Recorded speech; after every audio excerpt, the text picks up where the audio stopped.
If you've got OCD or anxiety and you're really looking for a proven way to overcome it, then you're definitely in the right place. My name is Ty Hicks.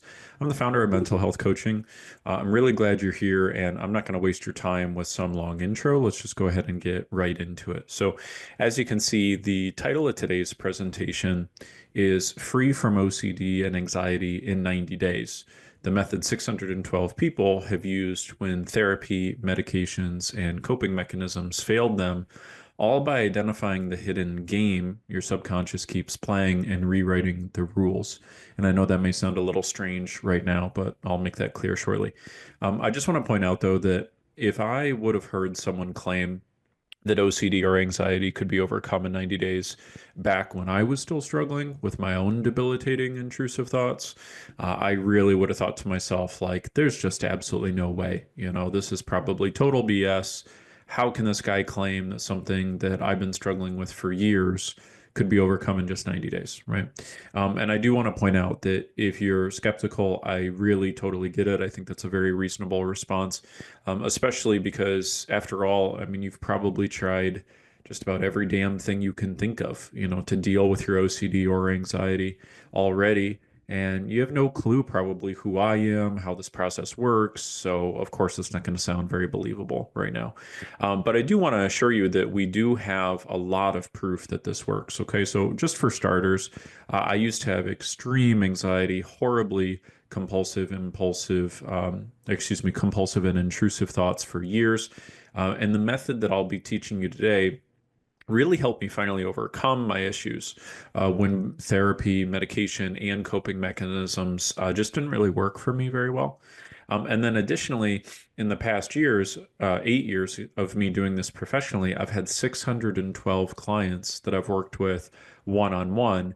And what we do is we survey them before they use the method I'm going to teach you today to assess how severe their OCD and anxiety is before starting. And then we survey them after they've finished implementing our system. And the typical minimum result that they report is a reduction in both the severity and the frequency of the intrusive thoughts by at least 75%. And so most clients do much better than that, but 75% is the minimum that our typical client experiences when they use the system. And once we deal with the compulsive thoughts, then we also find that very naturally, any sort of compulsive behaviors or feelings that are coming along with that pretty much evaporate very quickly. Now, again, if that still sounds unbelievable, totally cool, totally fine. I really don't even expect you to take my word for it. What I do recommend you do at any time you'd like is you're welcome to go to our website. You can literally see we've got 241 documented case studies and testimonials where people describe their experience in their own words. We have also maintained a 5-star rating online for the last 8 years that I've been doing this. And the results that this method produce are all completely transparent, unlike any other company out there assisting people with their mental health. So you can always just go to ty-hicks.com/testimonies anytime you want, and you can hear directly from the people who've used this. And I do want to point out, too, that while we have hundreds of documented and proven case studies of the method I'm going to show you today working for all types of anxiety, OCD is one of the most common types of issues that this method resolves. And today I'm going to show you specifically why OCD tends to feel so persistent, so exhausting, why everything you've tried so far has probably failed. And most importantly, I'm going to be showing you the new proven way to get rid of it for once and for all that is working just incredibly well for people like you. Because the truth you really need to understand is if you are struggling with OCD, it's not your fault, right? It's not because you are broken. It is because you've been following a system that was never really designed to fix the problem. And let's dive in and talk about exactly how to do that. Now, first off, who is this for? So you know that you're in the right place. Well, firstly, this is for anybody who is battling obsessive thoughts, compulsive behaviors, feelings, anything that you feel like you cannot control, anything that feels, overly repetitive and disruptive to your daily life, as well as if you found that therapy, medication, or other coping strategies to bring the level of peace of mind that you're after just has not really worked out for you. So maybe those tools have helped a little bit, but not enough. This is also for you if your mind feels basically like hijacked by intrusive thoughts that you just don't really want to think.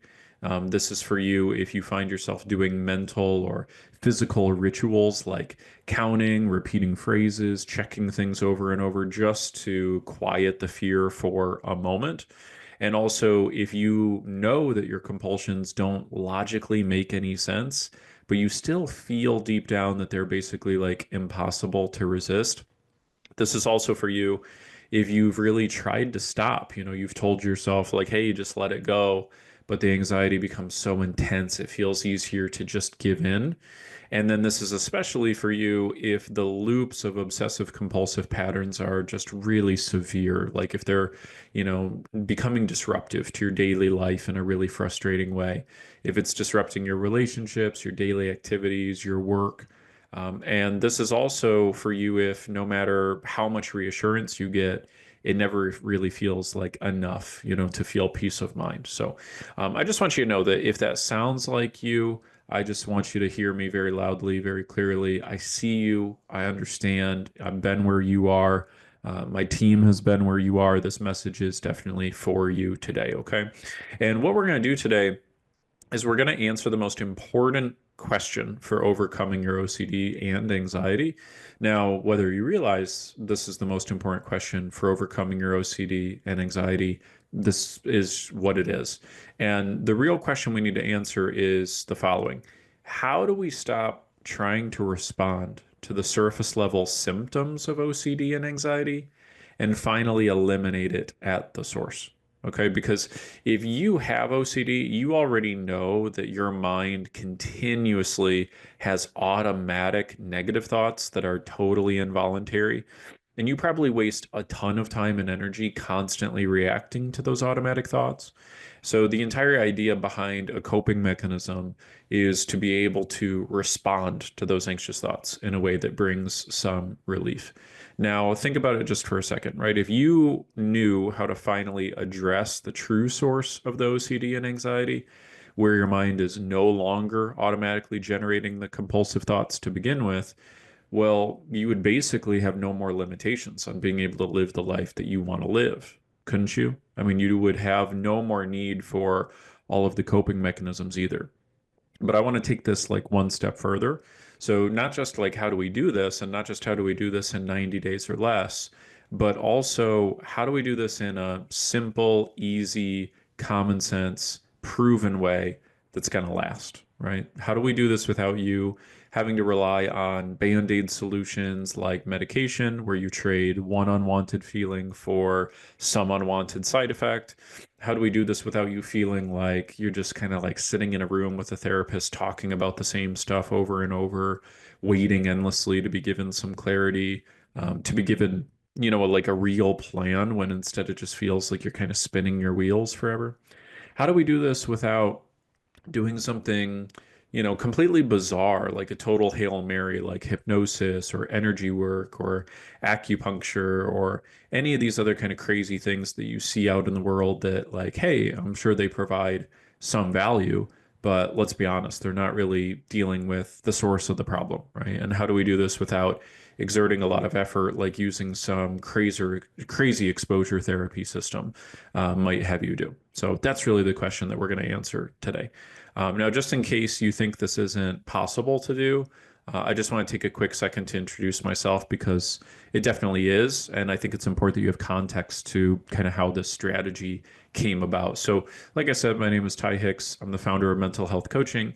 And I want you to understand that, for me personally, my anxiety was so debilitating. My intrusive thoughts were so overwhelming. It actually got me to the point that I was suicidal, and it landed me in a psych hospital for about 10 days.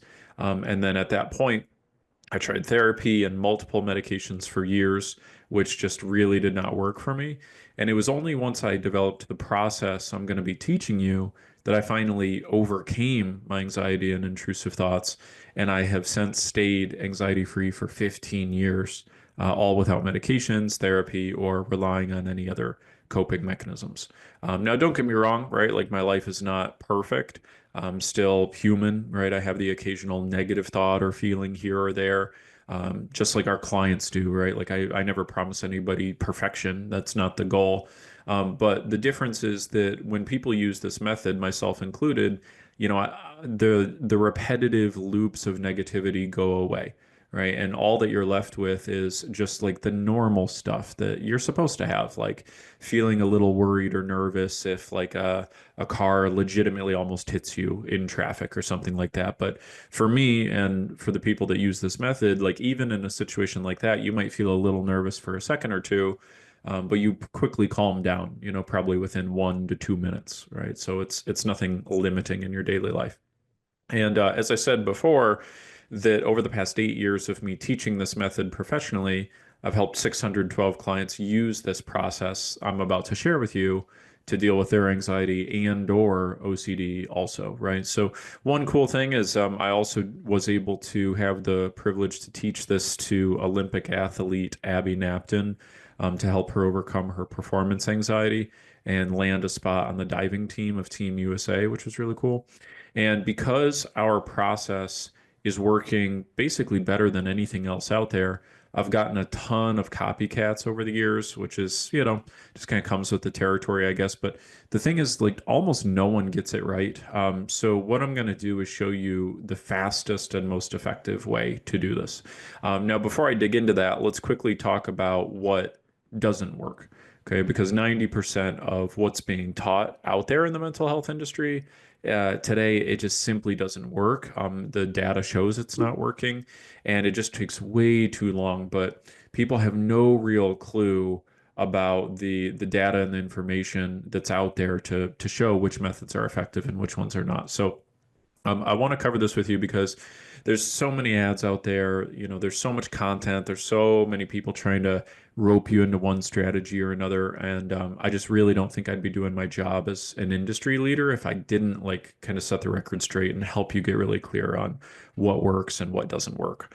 So, what is happening in the industry, right? Like, what's going on? Well, in the past couple of years, past 5 to 10 years, there's been three things that have happened that I think are absolutely ruining people's health. Some of this is actually happening more recently than that. I'm sure you've probably seen some of this. So, the very first thing is that the rate of prescriptions that's been being thrown at people with involuntary, intrusive thoughts, feelings, and behaviors has never been higher. So, ever since the COVID pandemic several years ago, more and more people are getting prescribed anti-anxiety medication, even though the results that those medications produce has never been lower. So, in fact, a study done by Behavioral Health Business found that antidepressant prescriptions increased by approximately 21% from 2019 to 2022, with a notable rise in telehealth prescriptions from 1.5% in 2019 to 31.4% in 2022. And that trend has continued in the years since then as well. And that's because well-meaning people like yourself, right, who just want to feel some kind of relief, mistakenly believe that the source of their intrusive thoughts, feelings, and behaviors is biochemical, even though this is completely false. So let me explain. So there was a recent peer-reviewed medical meta-study, which, if you're not familiar, is basically like the highest caliber of academic research that exists. The research was done by a team of medically trained researchers, and then it was also peer reviewed by people with medical degrees as well. And what they found, this was from the University of College London, is, quote, there is no conclusive evidence that low serotonin levels cause depression or anxiety. Despite the popularity of the serotonin theory, research suggests no significant difference in serotonin activity between those with and without depression or anxiety. The chemical imbalance theory was heavily promoted by pharmaceutical companies in the 1990s to market SSRIs, even though studies now show that SSRIs do not correct a serotonin imbalance. Clinical trials have demonstrated that antidepressants, SSRIs, are often barely distinguishable from placebos in terms of effectiveness, end quote. Okay, so this whole serotonin theory thing has been just totally debunked. Okay, and then even more research has backed this up as well. This is from Molecular Psychiatry. Quote, the serotonin theory is not supported by scientific evidence and should no longer be presented as a factual explanation of depression or anxiety. And then additionally, SSRIs and similar treatments only have any kind of positive effect in about 50% of patients, and only 25% achieve full symptom relief. Okay, that was from Science Daily. So even though all of this has been reproven in the mid 2020s. It was actually proven previously back in 2015 and then even as early as 2005. So one pair of researchers in 2015 found that, quote, the FDA had originally accepted aspirational language that these drugs help to restore the brain's chemical balance and bring serotonin levels closer to normal, even though both claims were and remain scientifically meaningless. There is no such thing as a scientifically established correct balance of serotonin. Okay, so the thing that you'd want to understand here that just most people have no clue about is that the entire theory that involuntary intrusive thoughts and feelings were caused by a biochemical imbalance and that could be corrected by medication, it was never proven. It was a theory, it was a myth, it was a very profitable myth to be kind of perpetuated and sold to the public. But it's just not something that people are aware of. And I think a big reason why people don't know the science and instead they think that, medication is still going to be the answer for them is because there's so many advertisements out there for medications. There's so many messages telling you that medications will give you relief, and they do provide relief for a portion of the population. But the vast majority of people find it to not be sufficiently effective, and many people find it to not have any sort of positive effect at all. Now, I do want to just kind of point out, like, let me be very clear before you get all riled up. A lot of times people's blood starts to boil when I tell them this when they find out that for decades we've had research that has shown that medication is not that effective. Like, why are they still taking it and ingesting it? Why are their doctors recommending this? I don't want you to get mad at your doctors. I'm not mad at your doctors. The important thing to understand is that doctors basically operate by doing three main things, right? First of all, they try to help their patients feel better with whatever tools they have available, right? Number two, they recommend things that other doctors are doing to try to help their patients. So if they hear that another doctor is like recommending some new drug, then it's just human nature to kind of go, yeah, maybe this will help you as well.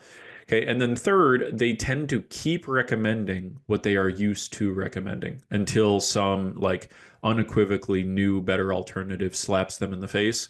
Although research has shown that the time it takes for like a brand new breakthrough method to go from discovery to actually becoming mainstream in the practice of the medical field is like 10 to 15 years minimum, usually.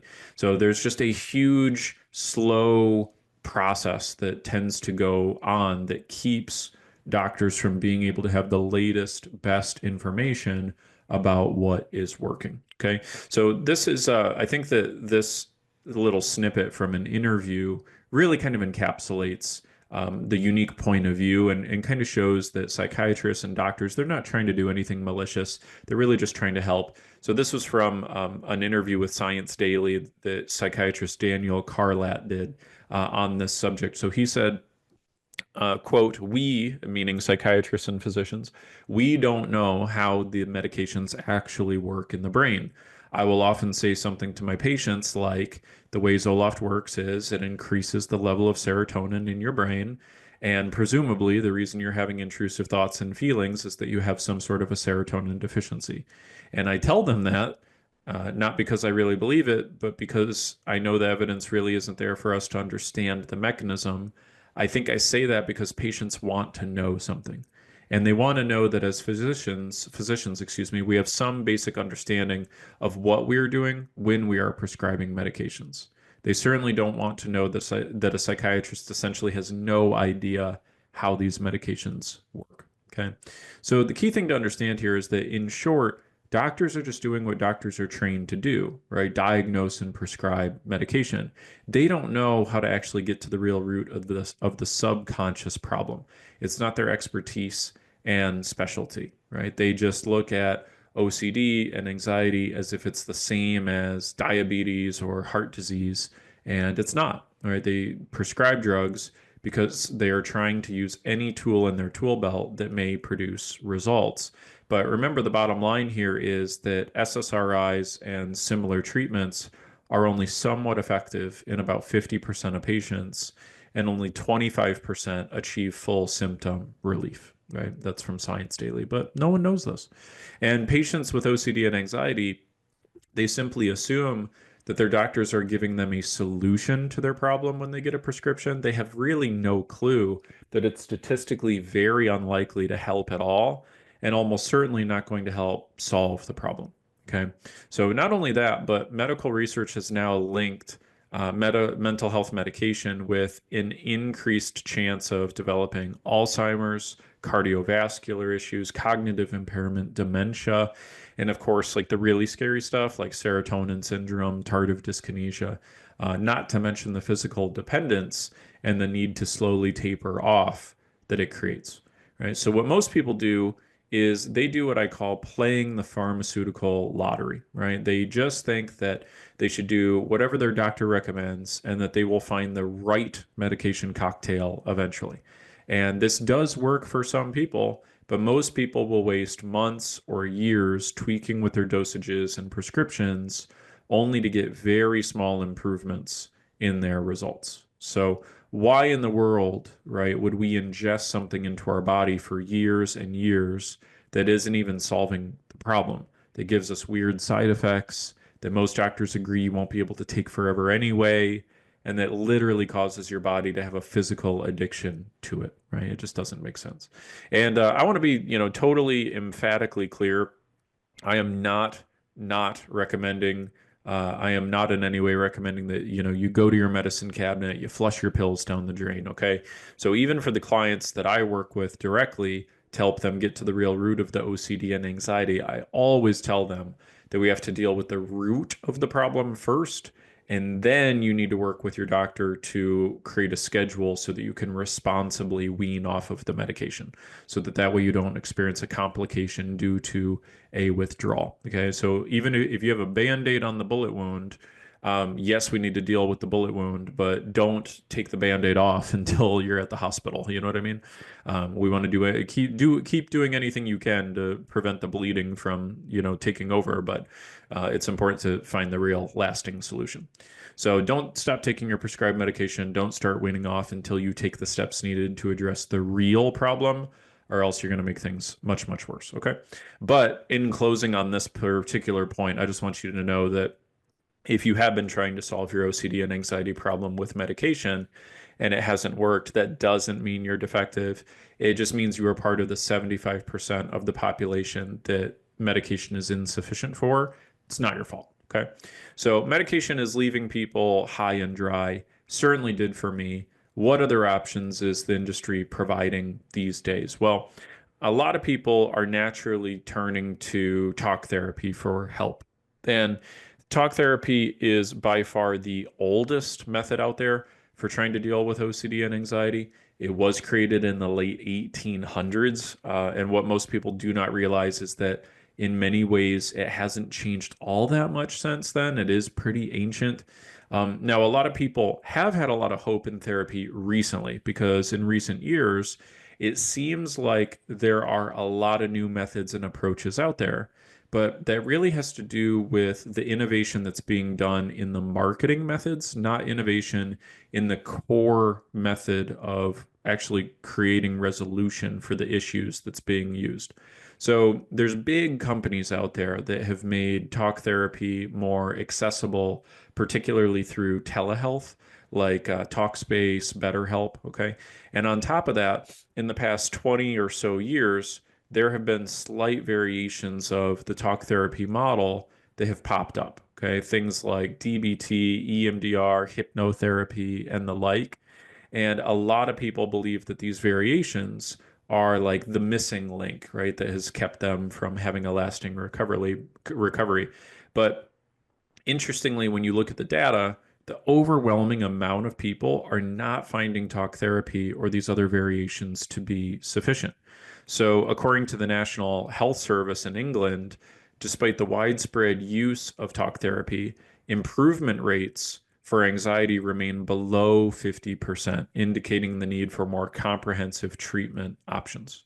Okay. And then, according to the National Institute of Mental Health, quote, many patients report feeling that they have plateaued with talk therapy after several months, with dissatisfaction stemming from its inability to address the root cause of anxiety, particularly in more severe cases. Patients often report that while talk therapy helps them cope, it doesn't provide the tools necessary to fully overcome their anxiety.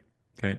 So, in the 8 years of my professional career, I've done about like 21,000 hours of documented consulting and coaching with people who have just about every kind of anxiety out there. And well over 75% of the people I've spoken with report that therapy has been somewhat helpful, but far from sufficient to provide them the lasting relief they need from anxiety. So some people find therapy very helpful. It's just that there is a very substantial portion of the population who just don't find it to be sufficient. And most people don't know that. So, especially for people with OCD, which is arguably the most severe form of anxiety out there, talk therapy is notoriously insufficient.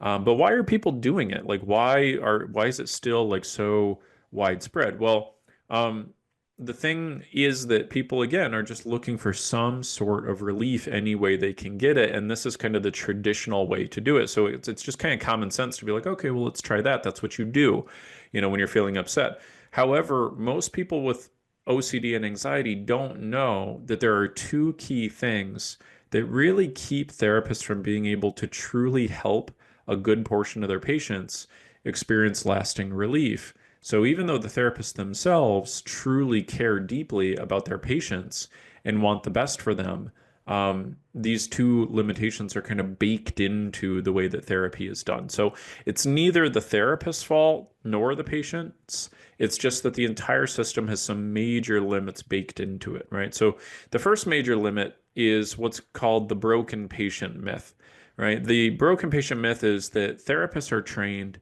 that OCD and anxiety is basically a set of lifelong conditions that cannot be overcome. Now, mind you, this whole idea is like 200 years old, right? The basis of classifying repetitive, intrusive thoughts, feelings, and behaviors as a permanent disorder. I mean, that was Sigmund Freud's work in the 1880s.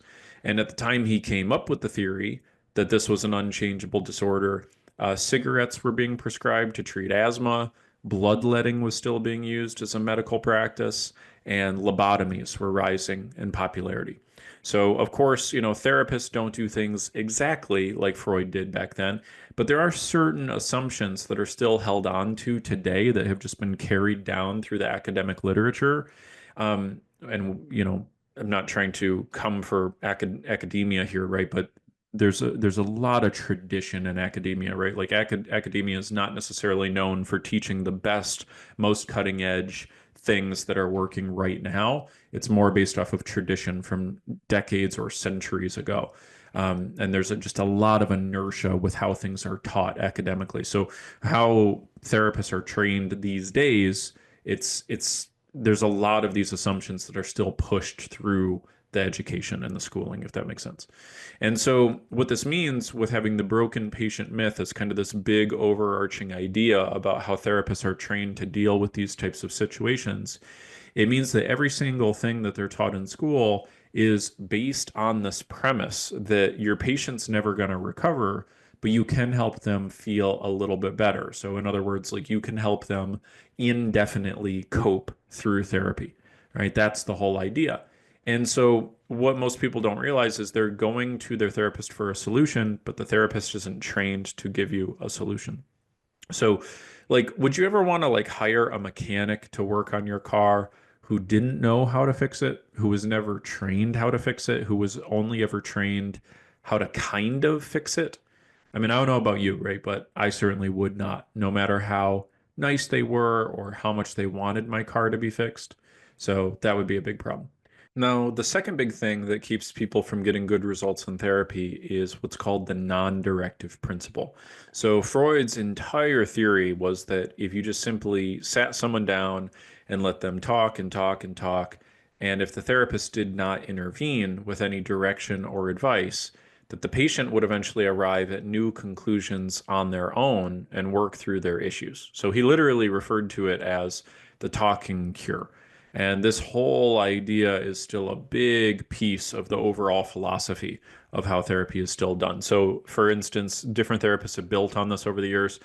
Carl Rogers, very famous therapist, he built on this idea in the 1950s, and he basically gave all therapists a mandate to hold unconditional positive regard for their patients.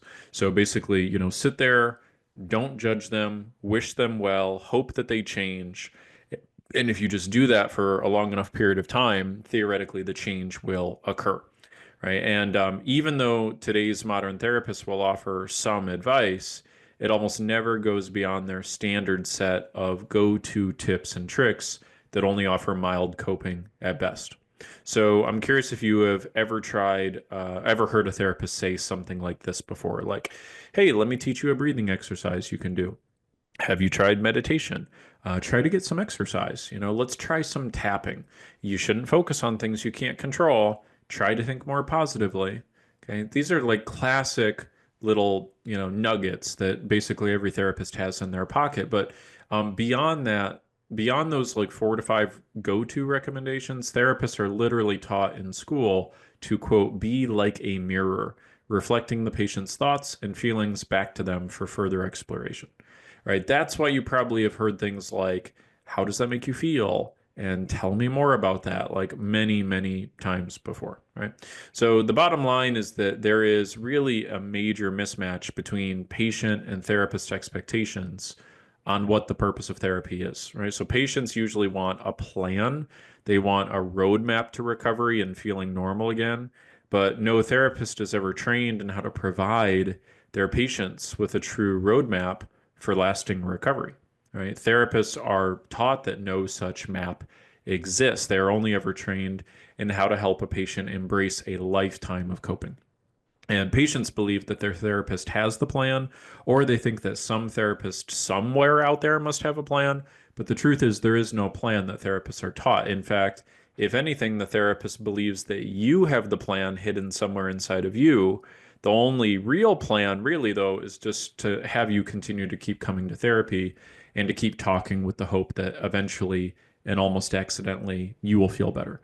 And by the way, I want to dispel this myth. There's some people out there who get all riled up and angry and they're like, "Yeah, well, therapists just want to keep you coming back every week so they can bill you." I really don't believe that that's the case. I mean, maybe there's some people out there like that, but in my experience, therapists are incredibly caring people. They're intelligent people. They do have a set of skills. They are able to help a portion of the population. It's just that their whole non-directive approach and believing in the broken patient myth really limits their ability to break through with people. They just don't have a set of tools to really help people past a certain level. And it frustrates them. It really makes them feel upset as well in most cases.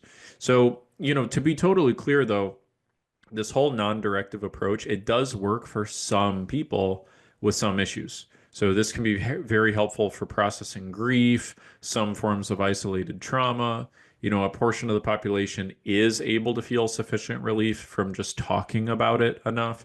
But, again, as we saw in 2024, less than 49% of people reported experiencing sufficiently positive results, according to the NHS, which leaves over half of the people who are suffering out there hung out to dry. Okay, so isn't that alarming, right? And the people who keep trying it, who don't get very far, think that it's their fault or that it's a matter of mismatched personalities or that the relief is going to come eventually. But if so few people are getting satisfactory results, why in the world are so many people staying in therapy for years on end? Well, the main reasons that they do it is because, firstly, it seems free, right? It's seemingly low cost, or people's insurance will cover it, even though there is a major, major cost to therapy, right? You spend hours and hours and hours of your life, years maybe, right? Continuing to do this. Like what is the cost of using an ineffective method for 5 years? The cost is 5 years of your life, right? So there's a big cost. And then also, there is the weekly cost too, because your time is valuable, right? Like, what is an hour of your time worth? So people forget that, right? That's an hour you could be spending with your kids or at your job or building your business or whatever. So it adds up. Number two, people do it because it's just all the client knows how to do, right? And it does seem better to do something rather than nothing, right? And then third, the client is hoping that at some point, somehow, some way, the breakthrough is going to come. They're holding out hope that it's all part of the therapist's plan, basically. But, again, just kind of like imagine it this way, right? Like, say your car is broken down, it's not functioning properly, you can't get from A to B smoothly. So, what do? Well, you want to get a mechanic to fix the problem. But say you take it to a mechanic and the mechanic tells you, well, I got some bad news, right? Your car is never going to function fully the same way again. But I tell you what, you can keep bringing your car back to my shop every week and we'll talk about it. Maybe you'll figure out how to fix it yourself if we talk about it for a few years. I will give you a few things you can do to kind of fix it. I can wipe the windshield for you. We can put an air freshener in there. And some people do start to feel better about their broken cars after a while of coming here for a long time. So that might be helpful for you too. And oh, don't worry, your car insurance is going to cover it. Okay. Now, does that sound like a good plan? I mean, probably not. You know what I mean? So the two major limitations of the broken patient myth and the non-directive principle, those were why I deliberately chose not to become a therapist and to find my own way to help people get the kind of recovery that I had achieved. I was able to see the difference between schooling and education. And I did not want schooling to get in the way of my education because if I were going to go and pursue schooling where for years they're going to beat into my head the idea that people can't recover, even though I had lived the alternative, that was going to interfere with my education in what are the tools and methods and most cutting edge techniques to get people a breakthrough and a lasting recovery now. Right. And, again, I do want to be very, very clear. I'm not coming for therapists here. I'm not. The vast majority of therapists, they're very caring, intelligent people. They are effective with a portion of the population. And they're just good, well-meaning people. They're just doing what they're trained to do, right? It's not their fault they don't know how to help you, or more importantly, it's not your fault that that the whole process is just kind of set up to not really get you what you really want. So, if you have tried therapy and found it somewhat valuable but far from sufficient to deal with your OCD and anxiety, you're not alone, right? The data shows that over 50% of people are just like you, right? Now, the third thing that's been happening in the mental health industry lately is pretty fascinating, right? If you're anything like I was when my intrusive thoughts were at their peak, if you've already tried like therapy and medication and those didn't work, you've probably tried to solve the problem yourself. So like especially in the past 10 years or so, people are trying to be their own therapist or mental health coach by turning to the vast abyss of the internet for answers. And if you're like most people with substantial intrusive thoughts, most of your time on the internet is probably spent in like three main chunks. Okay. So the first is you're probably compulsively Googling a lot of things. Like you're either trying to like entertain the things that your mind is suggesting to you. So some of the ones that I've seen with clients over the past have been, looking up the amount of house fires started due to someone forgetting to turn the stove off, or looking up the amount of germs on various surfaces, all the way to trying to figure out the statistics on the chances of like a comet collision with Earth, right? And everything in between. I've seen this with all sorts of my OCD clients. And the more info you tend to get, the more it tends to feed the anxious thoughts, not quell them. You know what I mean?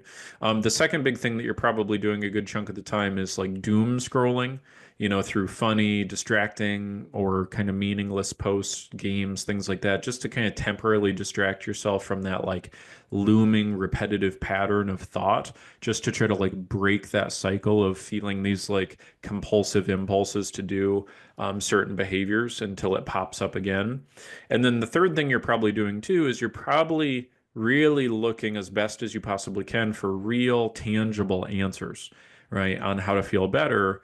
But what you probably end up finding a lot of the times is like cheesy, surface level content. It makes you feel good for an instant, or it makes you feel seen or validated, right? It makes you feel like, oh yeah, they understand. But after months and months of consuming it, your life looks exactly the same, right? Like your life is no different or any better. And your social media feeds are probably littered with all sorts of, motivational, pump up, feel good social media posts.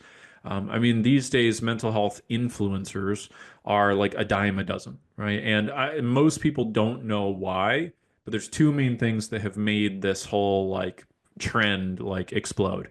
Okay, the first is so many people like yourself are struggling emotionally, and the type of content that really tends to cause engagement is content that simply validates how you currently feel, right? So you've probably seen a post like this before. In today's world of constant stimulation, it's inevitable that you will feel overwhelmed. It's not your fault that the world is designed to make you feel anxious. It's okay to not be okay. Don't let anyone ever tell you differently. And if they do, it's time to say goodbye.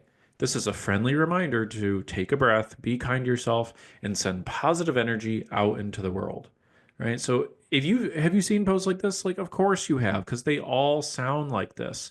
And they all sound like this because basically someone figured out that if you create a post like this, it basically hacks people's brains and it hacks the algorithm. What it does is it gets you to click the like button. It gets you to go, that makes me feel a little warm and fuzzy inside. I feel a little seen. I feel a little validated. I like that. And so it causes people to click the like button.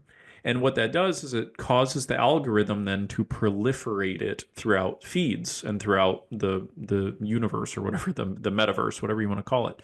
And so what that does then is it causes an incentive for people who just want to grow massive audiences and followings to put out posts like this that follow this same basic. Either that or you will see a post like this that's basically just like total clickbait for somebody with OCD.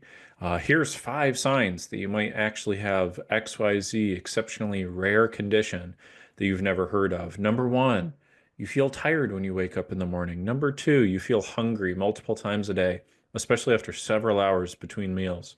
Number three, you often feel stressed when thinking about day-to-day responsibilities. Number four, you disagree with others from time to time, and on and on and on, right? This type of content is what's really causing people to do something that is sort of new in the psychological industry. Like this has not really ever happened in human history before, but people are now diagnosing themselves, right? Self-diagnosis is becoming rampant. So this is from several years ago, but I'm sure it's an even higher percentage now. In 2023, a study found that 1 in 4 Americans have self-diagnosed a mental health disorder based on information from social media posts, right? Which is just very, very alarming. And this whole trend is causing people to believe that they really truly know what their real problem is when they actually have no clue, and neither does the person posting the content, right? So I consult with people all the time who got the idea in their head from some random post, that they've got to like heal their inner child or they need to do their daily grief work.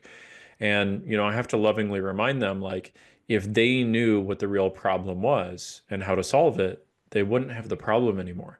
Right. And you want to be wary because the content that's put out there by the vast majority of people, it's really people who have no experience actually directly helping people solve these types of issues.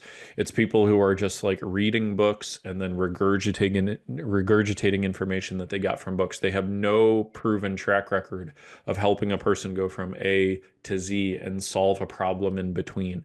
And that becomes a really big problem. And in fact, most of them are just ripping off each other, which is a major, major concern.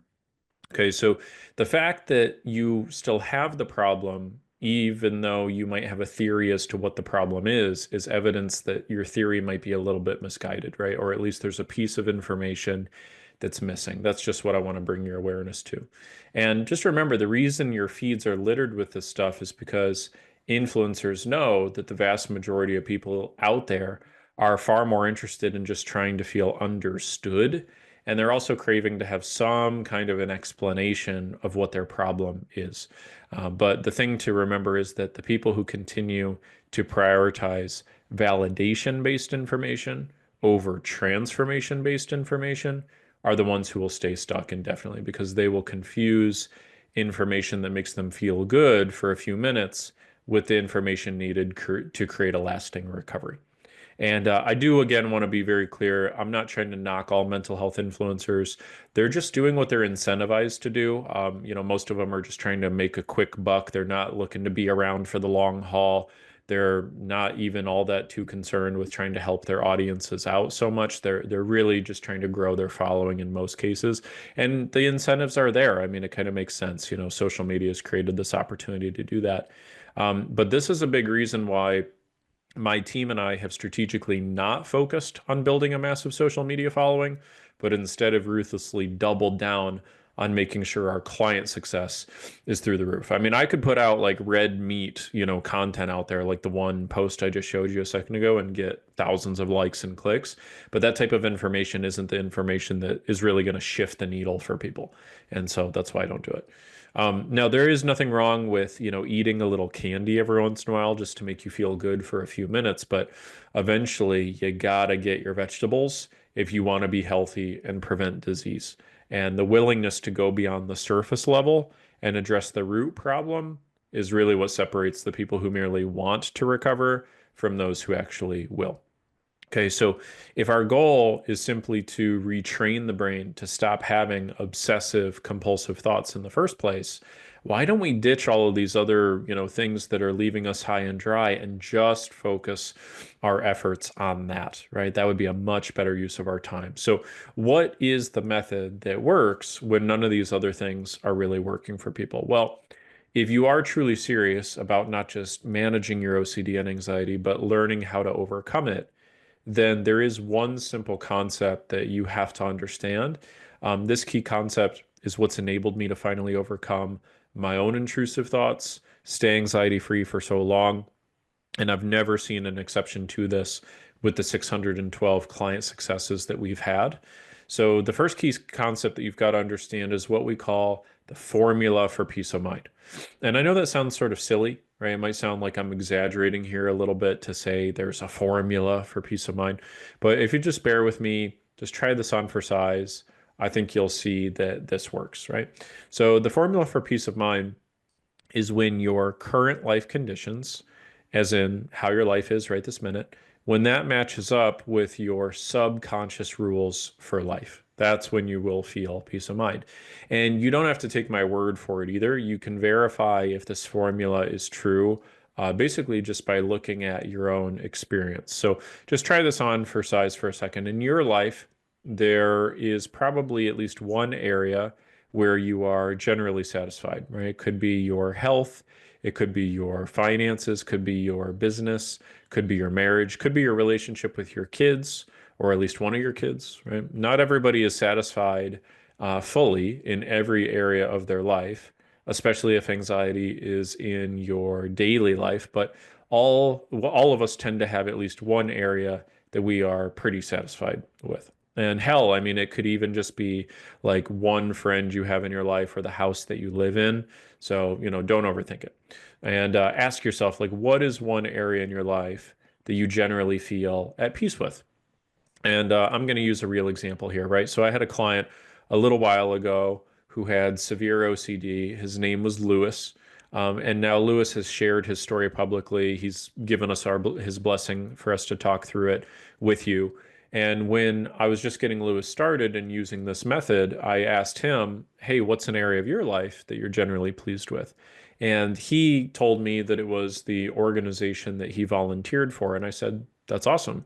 Why do you love the organization that you volunteer for? Why do you love that? And he said, well, people really listen to what I have to say. I get to help make other people's lives a better place. There's always a variety of things to do to help out. And I've made a lot of friends there. And I said, that's great. That's awesome. And I told Lewis, I said, okay, what I want you to do is I want you to imagine a hypothetical situation real quick. Let's say that here in the near future, things change at the organization that you work for a little bit, right? Let's say that people stop listening to your suggestions all of a sudden. Let's say that instead of giving you a variety of things to do, They have you just do the same thing over and over each time you're there. And then let's also say that the group of people volunteering with you become a little bit more different from you, like maybe different generation, different interest, just, you feel like you can't really make friends with them super easily. So imagine if all those changes took place. If those changes took place, especially if they happen pretty suddenly, how do you think that would make you feel? And he thought about it for a second and he said, well, it would definitely make me upset. I would probably feel anxious and worried at first. And then I think eventually I'd probably feel sad. And the reason why he would have a reaction if things changed like that is because Lewis had a set of subconscious rules set up for his volunteering position, right? And his some of his rules were they should listen to my suggestions. I should be helping make people's lives a better place. They should give me a variety of ways to help out. It should be a place where I easily make friends. Okay, those were some of his kind of core subconscious rules.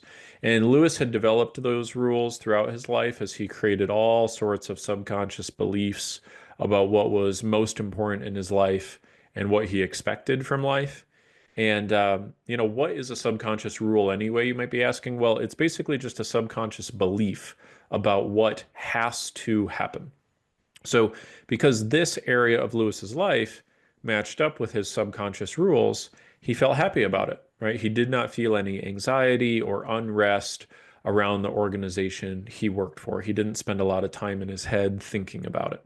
But if these core subconscious expectations were to not be met, then you can bet your bottom dollar that it would cause Lewis anxiety, right? His mind would be ruminating about it. He would be having thoughts like, why aren't they listening to me? What happened? And eventually he might even think to himself something like, I don't think I should stick around. If he were to find himself in that situation and the organization didn't make changes to go back to how they used to do things, the anxiety would become more and more consuming as his mind tries to find a way to balance the formula. And he would only find relief again if the organization changed back or if he adjusted his rules, basically. Okay, so does that make sense? So if you look at the things that you have anxious thoughts about, it is because there is an unmet set of rules, I promise you. Now, they are probably subconscious, meaning that you are unaware of what they are, just like Lewis was unaware of his subconscious rules, but they are there. Okay, so more on that in a second. Now, I was able to show Lewis why he was pleased with his volunteering organization, but when we took a look at Lewis's anxiety, it became clear that there were a different set of subconscious rules that were not matching up with how his life was currently. And so he told me about how he would hyperfixate on the possibility of there being germs or viruses on various surfaces in public or at home. He would especially get concerned about the transmission of any kind of disease or sickness through like fluids. And then he also had developed certain patterns where he would compulsively do the same action over and over out of fear that something would happen if he didn't. One of those, checks is what he called them. And one of them was he would like check the doors, make sure they were locked over and over. And he would usually check to make sure that the oven was off before he left for work, like at least 6 times. And so what I helped Lewis do is uncover what his subconscious rules were that were causing the obsessive thoughts and the compulsive behaviors in the first place. And so what we did is we uncovered that some of Lewis's subconscious rules were number one, I should know with 100% certainty that there are no germs or viruses on a surface before I touch it. Number two, I must be 100% certain that there is no chance of something dangerous happening in my home.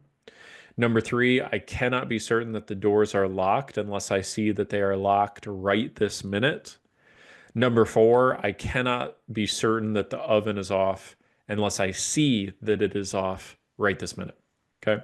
So can you relate to any of these, right? You probably have some subconscious rules like these also, but I doubt that you ever knew that these were the things that you believed. Right now, you probably don't believe exactly these same things that Lewis did, but something very similar. And that's kind of entirely the point. They're subconscious. So these are the most powerful things driving your every thought and emotion, but we are all unaware of what they are.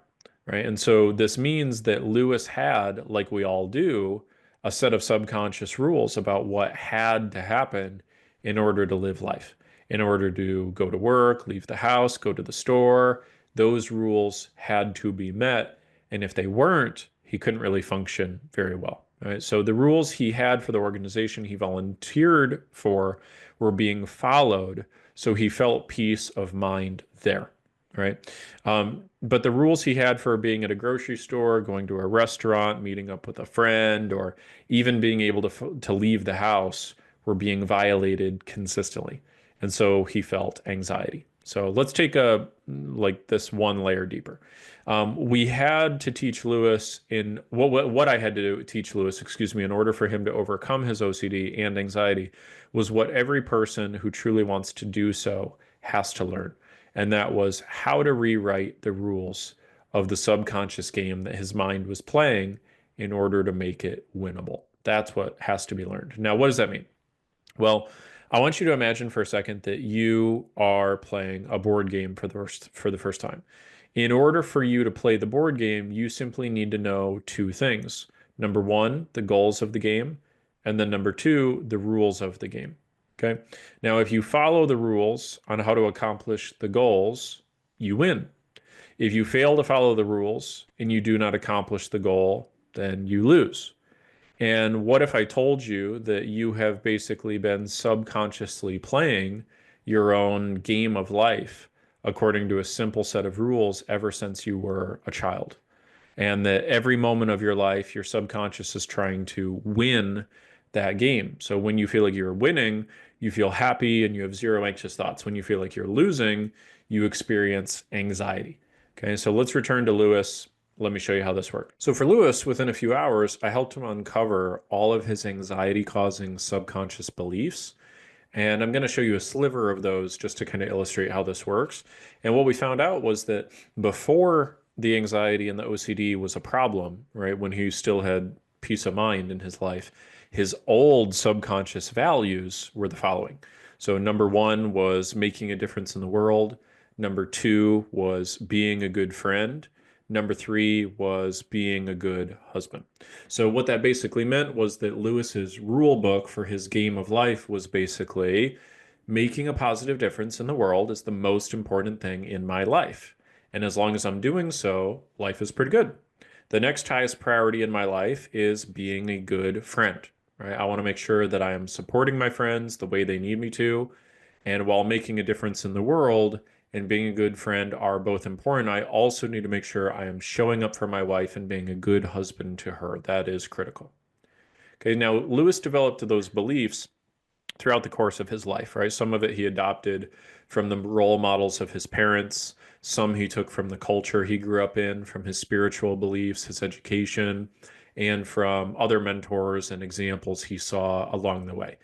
Just like it happens for all of us, his belief system formed over time as he made tons of subconscious decisions about what was truly important to him and what was not important to him. And if you put all of our subconscious beliefs together, what you basically get is you get a model of how the world should be.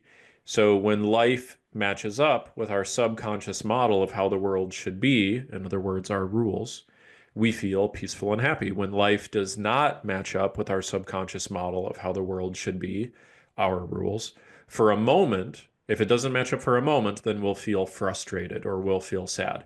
When we feel like life substantially, consistently does not match our subconscious model of how the world should be, then we feel the sensation of anxiety as our mind obsessively, compulsively struggles to figure out how to get them to match. And when we conclude that life will never match our subconscious model of how the world should be, we feel depressed. And that's it. That's where all anxiety and depression comes from. And for a very long time, Lewis was a normal, happy guy with no anxiety, no OCD tendencies.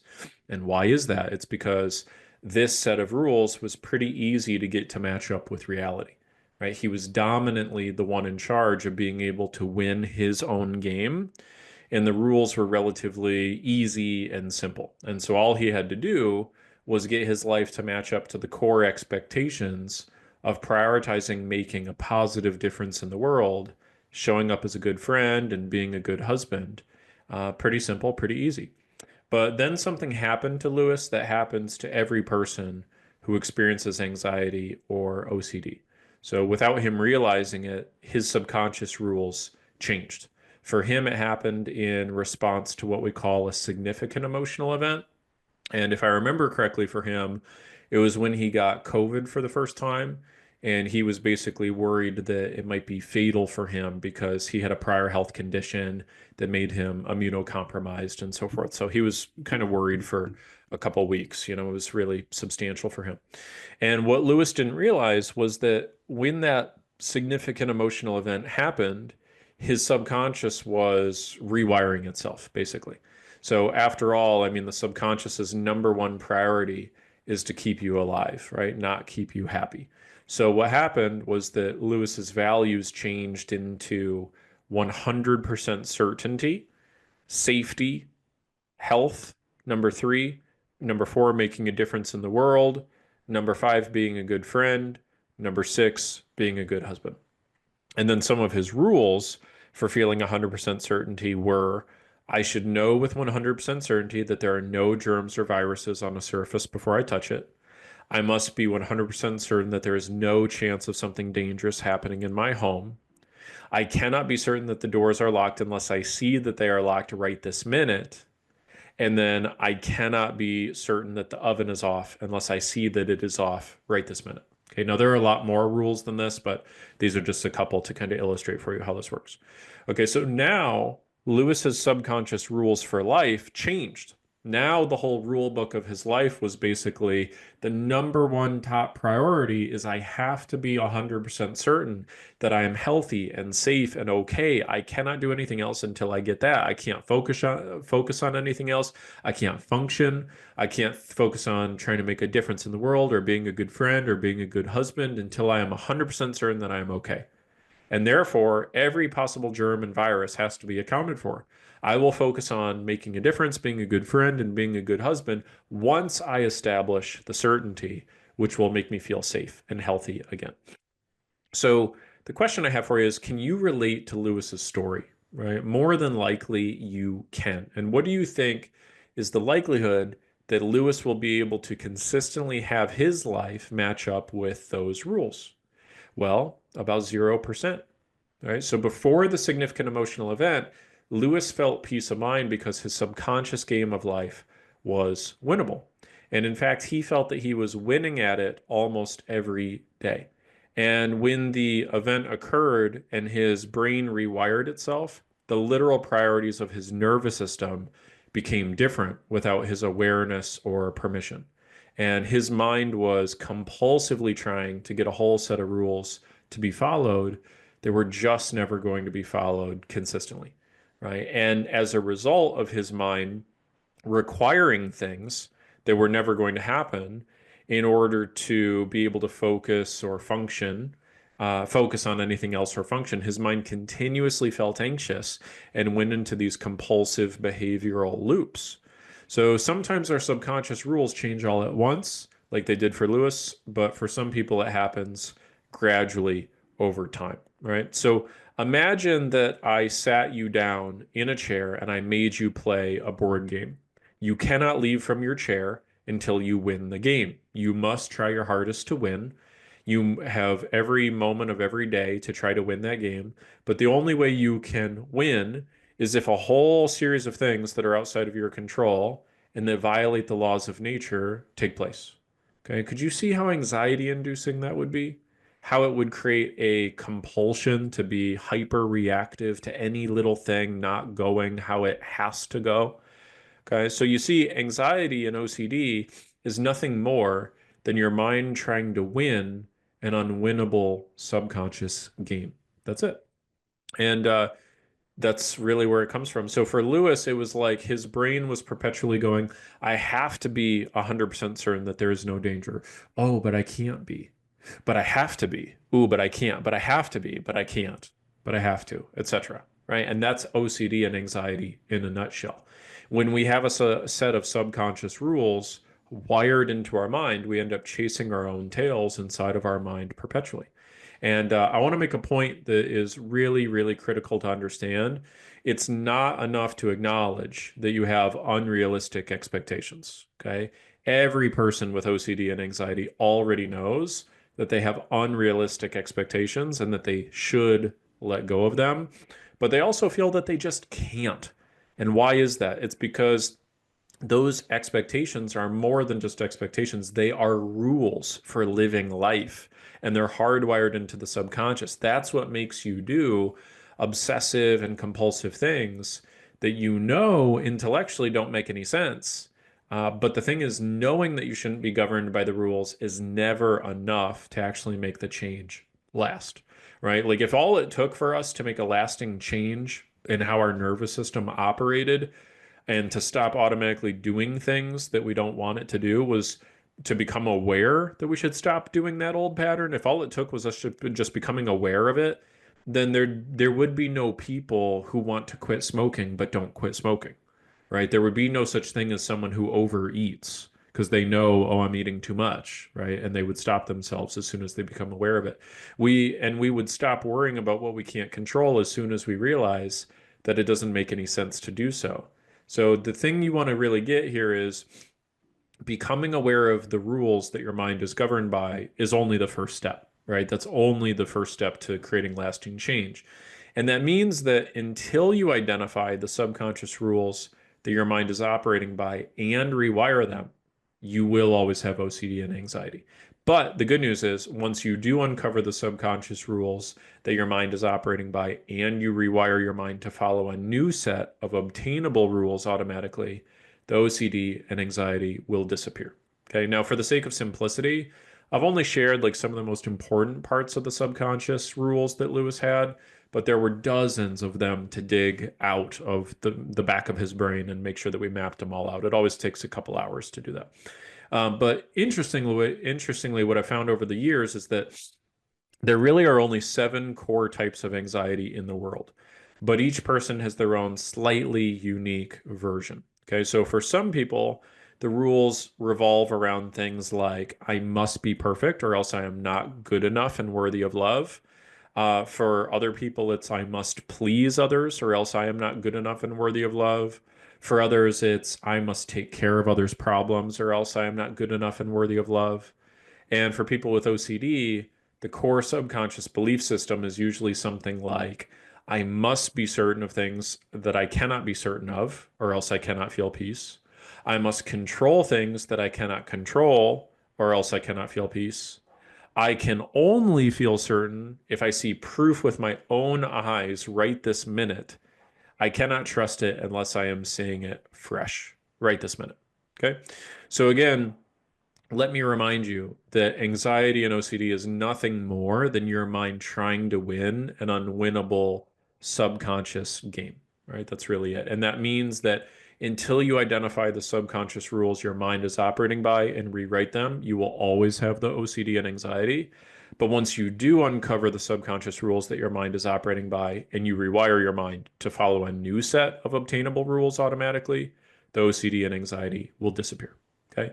Or at least it's only ever always worked when I've taught others how to do it. Right. So if our job is to rewrite the subconscious rules that your mind is operating by, are we going to do that by, just talking for hours on end every single week about your childhood, your triggers, your feelings?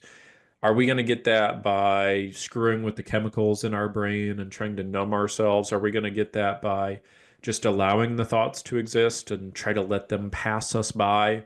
Are we going to get that by just trying to white knuckle it and do exposure therapy? Just try to ignore it basically, forget that the obsessive thoughts are there. Are we going to do it by just trying to jam as much positive thinking in our head as we can, or meditating every day, or journaling about our feelings, or just trying to revolve our life around our compulsive behaviors? No, because every single one of those strategies is simply a way to respond to the obsessive thoughts or compulsive behaviors. But I want you to remember this, right? The only way to get the obsessive thoughts or compulsive behaviors to disappear is to rewrite the unwinnable rules in the subconscious. So you see, like when Lewis's subconscious believes, I have to be 100% certain that there is no chance of danger, that basically is like the trunk of the tree. So the trunk of that core subconscious belief is now going to sprout all of the obsessive thoughts from it. Like, are there germs on there? When was the last time this was cleaned? Did I really leave the stove off? Am I sure the doors are locked? What if I forgot to clean the counters? And about 100 different other variations. So we can respond to those thoughts by using coping mechanisms to try to trim all of the tiny branches one by one to temporarily forget that they are there.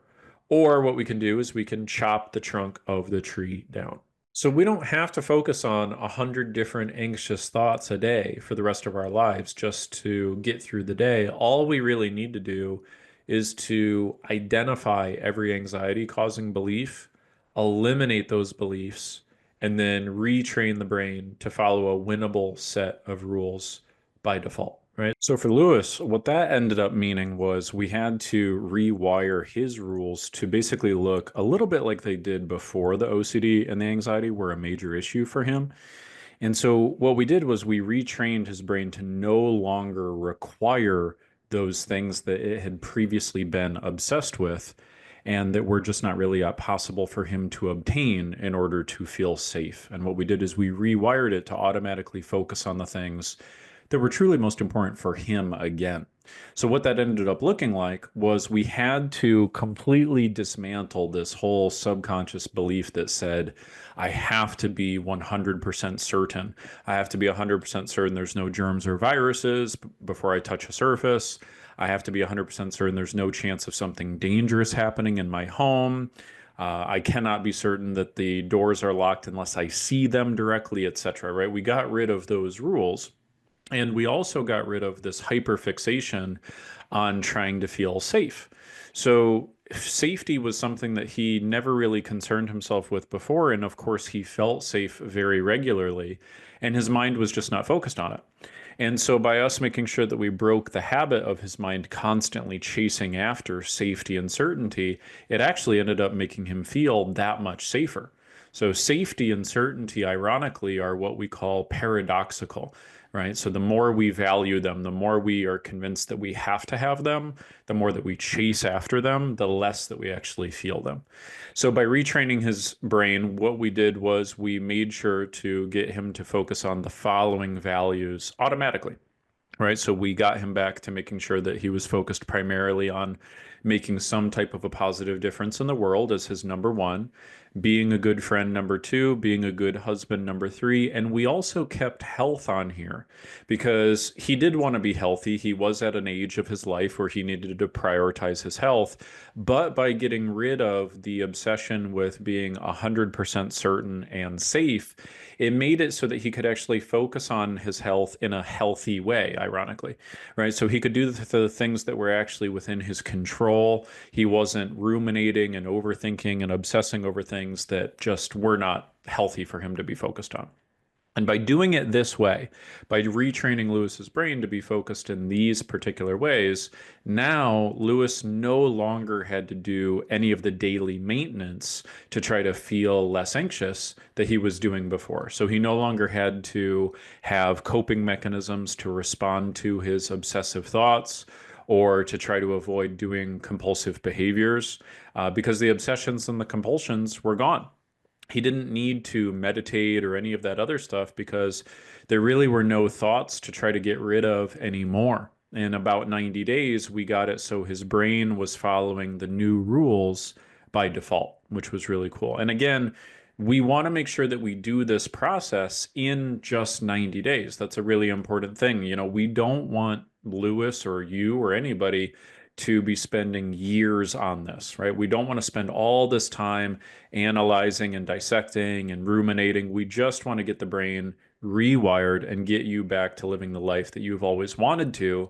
But OCD and anxiety has really kept you from doing that. And again, that rules out all of the other strategies that everybody else is teaching, because you don't have time for coping, and everything else that's being taught is just a series of coping mechanisms. We don't want to put you in a position where you are constantly responding to every anxious thought that comes up. Those strategies take forever. They usually don't even work after years of trying them. And if you have, major OCD and anxiety, then it is a big problem now, right? It's affecting your marriage now. It's affecting your children now. It's affecting your career, maybe your earning potential now, and it might even be affecting basic stuff like your sleep now. And your coworkers, your spouse, your kids, your friends, they all need you to be at your best right now. You don't have a ton of time to spend hoping that 6 months from now the therapy is going to start kicking in, or that you can wait another couple of months to see if the increase in the dosage of the medication is going to make you feel better. You could end up losing something really important to you by then. I have seen situations where somebody's marriage has been on the line, somebody's career has been on the line, they've gotten passed up for a promotion. These types of things happen, right? It could be affecting your kids very shortly. And we want to make sure that we rewrite the subconscious rules that your mind is following now. Okay, so how do we do that, right? What does that really look like? Well, what I want you to kind of imagine you have this board game, right? You're frustrated with, you keep trying to play it, you keep losing. And so what you do is you come to me, and I'm like a board game expert, so to speak, right? And so I use my spiffy little checklist to help you identify each and every one of the problems that's making the game unwinnable. All right. Then what we do is we systematically rewrite the rules so your mind automatically follows the right guidelines. So number one, we uncover your existing set of rules. After all, we cannot change something that we don't even know exists in the first place, right? And we don't have to guess, really, right? After seeing so many hundreds of OCD cases, it's very easy to predict and identify the underlying beliefs that's causing the issue. Okay, then what we got to do is we need to go through the checklist of the 7 types of rules that cause OCD and anxiety. We systematically remove all of the old rules that are causing you to feel like you are losing. Okay, third, what we do is we actually set you up with what you need to be able to play a winnable game. So we set out what those new subconscious beliefs and rules need to be in order to make sure that you absolutely get the life that you're after. Okay, and then fourth and finally, we just simply need to use conditioning strategies, not coping strategies, conditioning strategies to train the brain to adopt the new rules by default. So that way you don't even have to think about it anymore. Your mind is working for you automatically as opposed to working against you automatically like it has been doing for so long. And there's a couple reasons why this is so awesome, right? Why this process works so well. Firstly, it's a proven process, right? I've been teaching this successfully and consistently for 8 years. That's why we've become an industry leader and others are taking notice. One quote from molecular psychiatry is, studies support that anxiety is a learned response and it can be unlearned through brain retraining techniques. A quote from University of College London is, our research shows that with the right tools, the brain can be conditioned to respond differently to anxiety, enabling long-term relief. Okay, so this brain retraining process is a proven process, right? That's what the latest research shows is the most effective way to do things. The other reason why this is awesome is because it takes you from deeply anxious to anxiety free in just a matter of a few months. So even with extreme OCD, it's just a matter of identify, eliminate, and rewire. Okay. Additionally, rewriting your subconscious beliefs, it's actually something that you've been doing for most of your entire life. It's not something that you've ever been doing consciously, right? So after all, you weren't born with the belief of, I have to be completely, totally certain that there's no possibility of danger in order to feel safe, right? That belief is not something that was inborn in you. It was something that got wired at some point. This is also awesome because you never again have to worry about managing obsessive thoughts ever again. Because now what you're doing is you're dismantling the underlying beliefs that are causing them in the first place, which is pretty cool. It's also awesome because there's no band-aid solutions. There's no dredging up tons of drama from the past, no talking in circles, no uncomfortable exposure, no excessive use of willpower just to try to push through, right? No more repression. And rather than feeling like you are adding more things that you have to do in order to get through the day, now you are actually letting things go off of your shoulders. So it's kind of like finding like all of the pebbles in your shoe and removing them instead of taking a bunch of painkillers just to be able to walk. Okay. It's also awesome because it doesn't make you reliant on a therapist or a prescription or anyone else. You now are playing the game of life from the inside out, where you are in charge of how you feel instead of from the outside in, where you require things outside of your control to go a certain way in order to feel okay. Okay. Also, you learn a set of skills that you're never going to forget. You become immune to relapse because you now know how to keep from adopting any limiting subconscious beliefs in the future. You can teach this to your spouse, to your kids. Very often, this means like breaking a generational cycle of mental health issues. And rather than that vicious cycle of intrusive thoughts where everything in your life gets more and more difficult, now you're tapping into the virtuous cycle where everything in your life starts to feel easier and things start to flow. Your career improves, your relationships improve, your sleep improves, everything becomes easier because this is the number one chokehold that's holding everything else back, right? What that ends up doing is freeing up your energy because now your mind is no longer chasing after those things that it's inevitably not going to get. So if you remember how Lewis went from focusing all of his energy on trying to make the world a better place and being a good friend and husband to then just trying to feel totally certain and safe, right? All of that energy and focus was then deviated. It was moved towards those things he was just never going to get. And that certainly affected the people around him, right? Damaged relationships, because now, he's just not as present and attentive and all those sorts of things.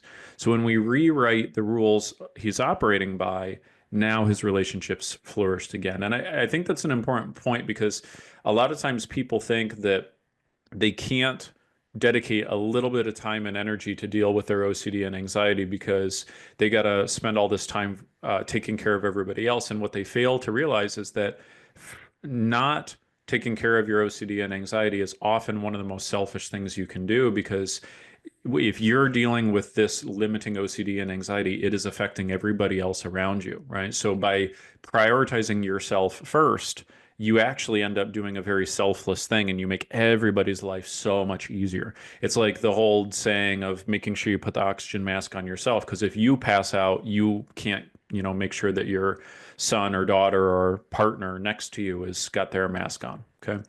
So I want you to just kind of see how powerful this is. And imagine for a second just the real lasting relief that would come if you were able to eliminate all of the anxiety causing beliefs that you've collected over the years, right? Imagine what would finally really be possible. And what most people don't realize is that every anxiety causing subconscious belief, it's basically like an emergency brake being pulled, kind of like in your car. So what you end up doing is you keep trying to jam on the gas to get what you want out of life and to keep, getting where you want to be. But there's something kind of holding you back. But yet you have no real clue what it is that is holding you back because it's subconscious, of course, right?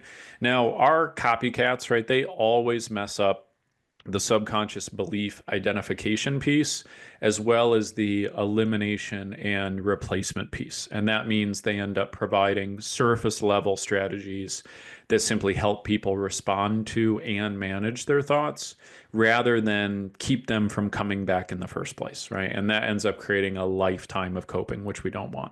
So what I want you to understand is that if you do this the right way, this has worked to not only keep myself free from anxiety for the past 15 years, ever since I was hospitalized, but it's also worked in the past 8 years. I've been doing this professionally for 612 people just like you.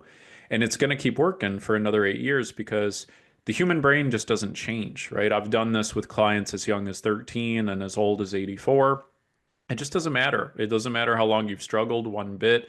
It doesn't matter what kind of intrusive thoughts you're dealing with. I've seen all sorts of shapes and sizes of different OCD type patterns, right? They're ranging from all sorts of bizarre things. It doesn't really matter. It doesn't matter.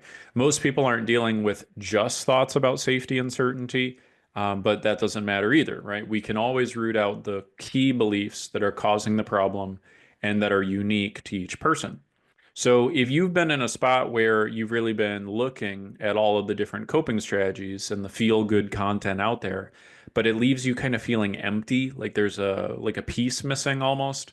If it leaves you thinking like, God, I just don't want to have to deal with this forever. I just want to be normal again. Can someone please just give me something tangible and common sense that I can implement right away? Then I'm telling you, there is a way to get your brain to feel content and to think positively by default in just about 12 weeks without having to rely on ineffective coping mechanisms and without being dependent on anything or on anyone long term, right? And that's why I've been in the business for 8 years, and we have the best track record for results in the industry. We don't get sucked into the fads. We don't get sucked into the trends. We don't try to hack the social media algorithm. We don't prioritize clicks and views over transformation. We've built our entire methodology on what doesn't change, and that's human psychology. And we make our clients feel taken care of from start to finish.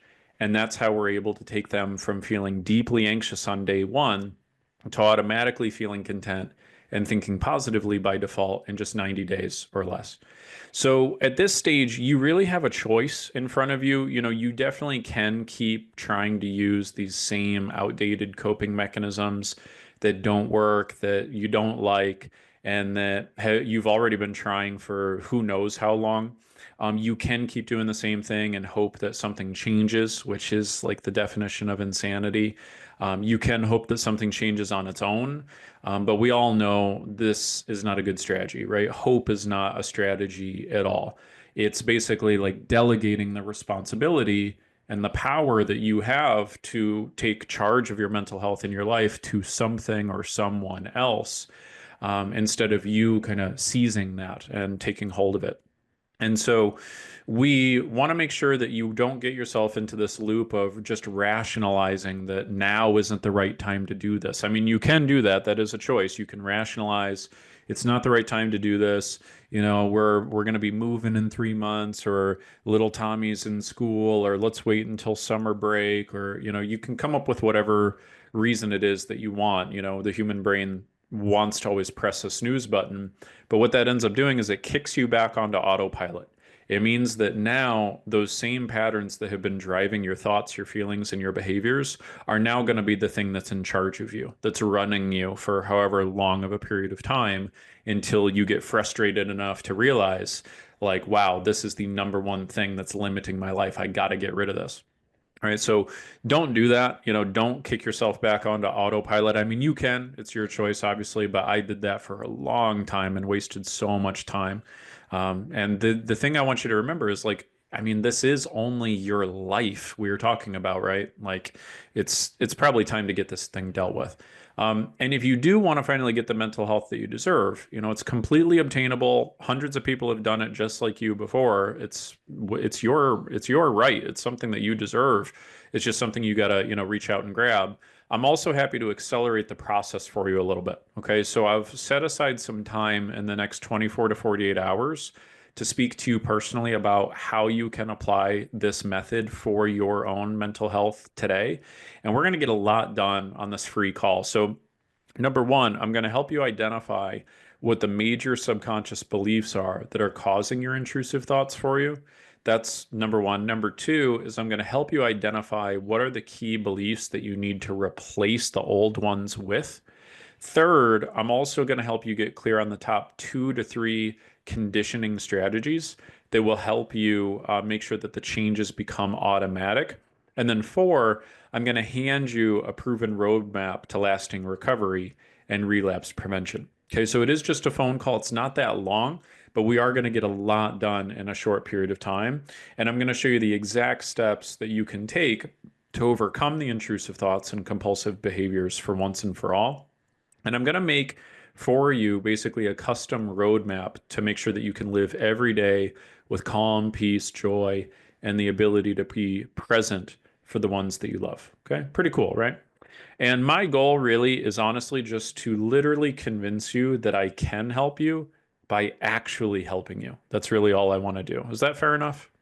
So, my promise to you is that on this call, we're going to shave years of your learning curve off to finally getting the mental health you desire and you deserve. And that's really the reason we do this, right? We want to make sure that you're not getting pulled astray by any of these outdated tactics that don't work and you're using the stuff that's proven. That's really important. We want to make sure you're using the stuff that's tried and true and that beautifully sets you up for a situation where your mind no longer is having the automatic anxious thoughts for good.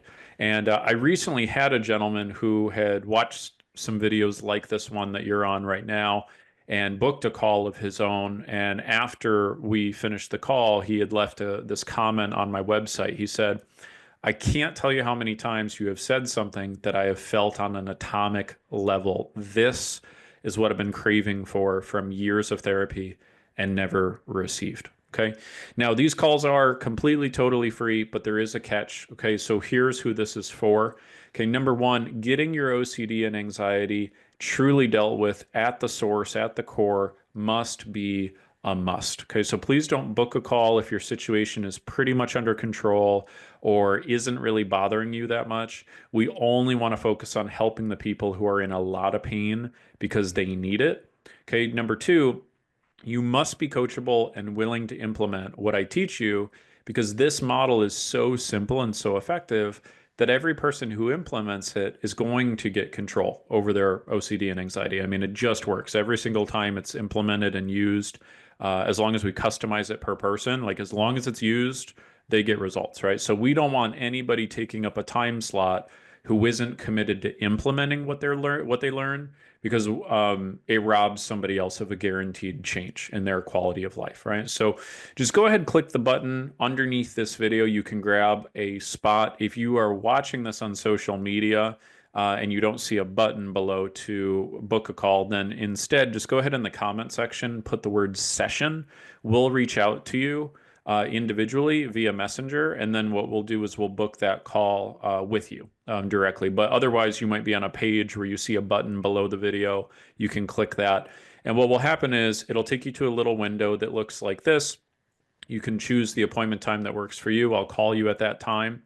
And spaces are very limited, right? The calendar does fill up fast, so please grab your spot right now.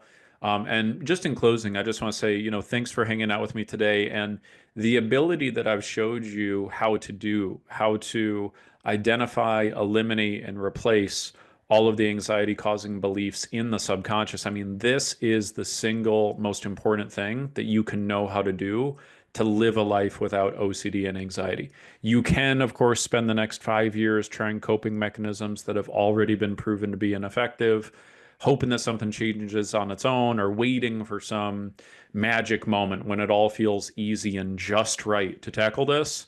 But that moment is never going to come, right? Or you can just take a little baby step and start using a very, very simple, proven process like this. It's the simplest possible approach. And when you do it right, it's the only system that ensures that you deal with the problem at the root and that you establish your long-term independence, right? No crutches, no band-aid solutions, no roundabout passive strategies, no temporary pump-up BS, right? Just rewiring the brain to think positively by default in a way that sets you up for a lifetime without OCD and anxiety. So that way you can show up for those you love in the way they are craving to see you. And that's what you deserve too. Okay. So, all right. My name's Ty Hicks. Go ahead, click the button below this video to book a call. Or if you see a comment section, just type the word session and we'll get that call booked up for you. Okay. See you guys soon. Bye.